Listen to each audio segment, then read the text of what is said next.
در حدیث صحیح پیامبر اکرم می‌فرماید: همانا الله در روز قیامت به بنده خود نزدیک می شود و تمام گناهانش را به وی یادآوری می کند. پس به او میگوید که ای بنده، آیا به یاد داری روز فلانی چنین کردی و چنان کردی؟ پس میگوید آری ای پروردگار. یعنی آیا به یاد داری که در نماز صبح خواب بودی؟ آیا به یاد داری هنگامی که تنها در اتاق بودی و چیزهای حرام را در اینترنت روشن کردی؟ به یاد داری؟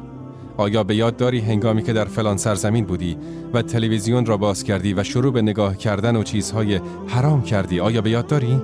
آیا به یاد داری هنگامی که به دروغ قسم خوردی؟ آیا به یاد داری که به دروغ حرف می‌زدی؟ آیا به یاد داری هنگامی که حقوق والدین را انجام دادی؟ آیا به یاد داری هنگامی که به والدین خود بخل ورزیدی با آنچه که نه بر تو تأثیری می‌گذارد و نه تو را فقیر می‌کند؟ آیا به یاد داری هنگامی که به فلانی حسادت کردی و غیبت کردی و گفتی این چنان و چنان است؟ بنده میگوید بله پروردگارم، به یاد دارم، بله به یاد دارم. سپس الله میگوید آیا به یاد داری در روز فلانی چنین کاری و چنان کاری کردی؟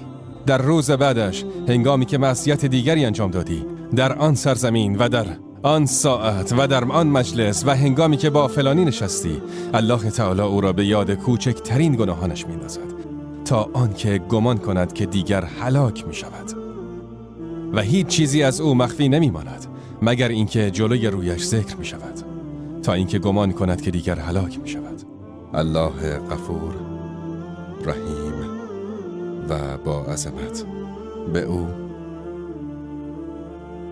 میگوید که همانا من در دنیا آنها را برای تو پوشاندم و من امروز برای تو بخشش خواهم کرد.